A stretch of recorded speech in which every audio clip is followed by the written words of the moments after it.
ডিম আমরা অনেকেই অনেকভাবে খেয়ে থাকি, কিন্তু আজকে আমি তোমাদের সাথে শেয়ার করব ভিন্ন স্বাদের একটা ডিমের রেসিপি। পুরো ভিডিওটা দেখবেন, তাহলে আশা করি অনেক ভালো লাগবে। তো এই ডিমের রেসিপিটার জন্য আমি প্রথমেই নিয়ে নিয়েছিলাম দেশি মুরগির কিছু ডিম।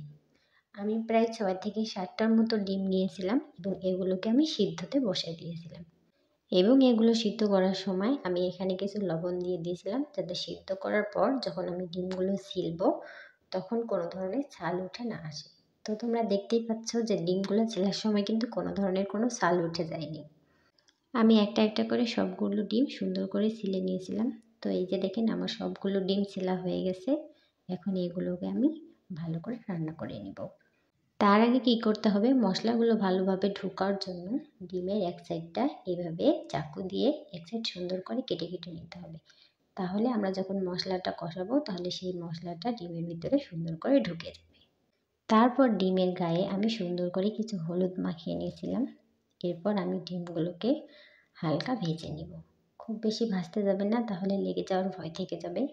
হালকা লাল লাল করে ভেজে নেবেন।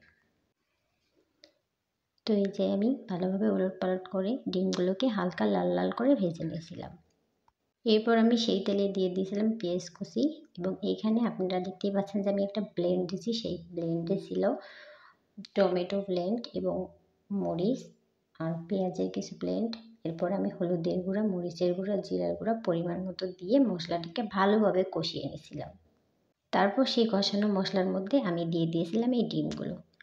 আর ডিমের রেসিপিতে ধনেপাতা থাকবে না, এটা তো হতেই পারে না।